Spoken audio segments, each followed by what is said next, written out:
রুম্পার হেসেলে তোমাদের সকলকে স্বাগত। আমার আজকের রেসিপি খুবই সিম্পল এবং ছোট্ট একটি রেসিপি, সেটা হচ্ছে কাঁচা আমের জলটক।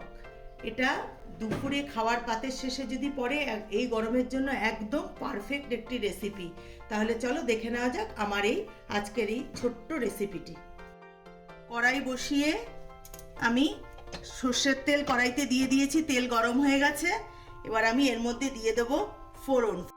এখানে দেখো বন্ধুরা, ফোড়নে আছে দুটো শুকনো লঙ্কা, সর্ষে, মৌরি আর মেথি। তার তেল গরম হয়ে গেছে, আমি এবার ফোড়নটা দিয়ে দিলাম।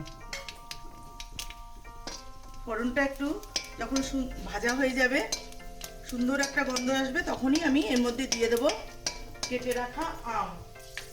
দেখো আমটাকে আমি এইভাবে কেটে নিয়েছি ছোট ছোট করে, ভেতরে দানাটাকে ফেলে দিয়েছি কিন্তু খোলাটা রেখে দিয়েছি। এবার দিয়ে দেবো আম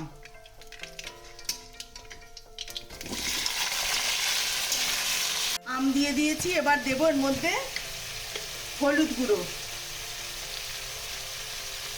দেব স্বাদ মতো লবণ।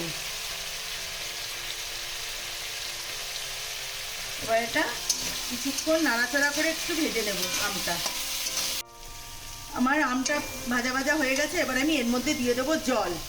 আর এটা কিন্তু বাড়িতে যদি কোনো সুগারের পেশেন্ট থাকে সেও খেতে পারবে, কেননা এর মধ্যে চিনি একদমই সামান্য পড়বে।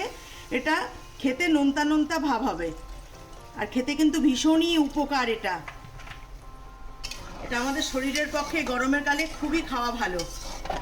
এবার আমি এটাকে 10 থেকে 15 মিনিট ফুটতে দেবো।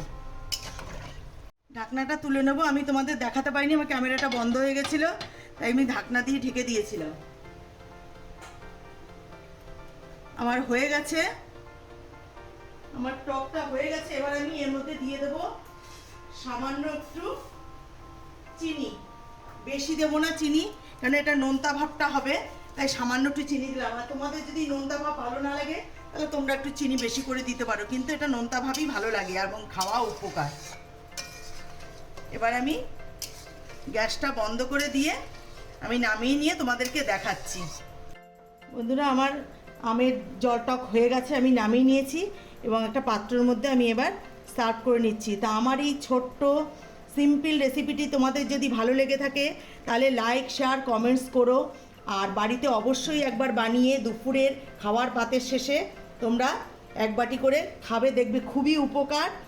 আর এটা কিন্তু বেশি মিষ্টি হবে না, এটা নোনতা ভাবটা থাকবে, আর গরমের জন্য একদমই মানে পারফেক্ট একটা রেসিপি। আমার এই ছোট রেসিপিটি তোমাদের ভালো লেগে থাকলে আমার চ্যানেলটিকে অবশ্যই সাবস্ক্রাইব করো, আর যারা করোনি তারা আমার চ্যানেলটিকে সাবস্ক্রাইব করে আমার পাশে থেকো প্লিজ, এটাই আমার অনুরোধ। আর আমি যখনই যেই ভিডিওগুলো দেব প্রথম থেকে শেষ পর্যন্ত দেখার অনুরোধ রইল। ভালো থেকো, সুস্থ থেকো, নমস্কার।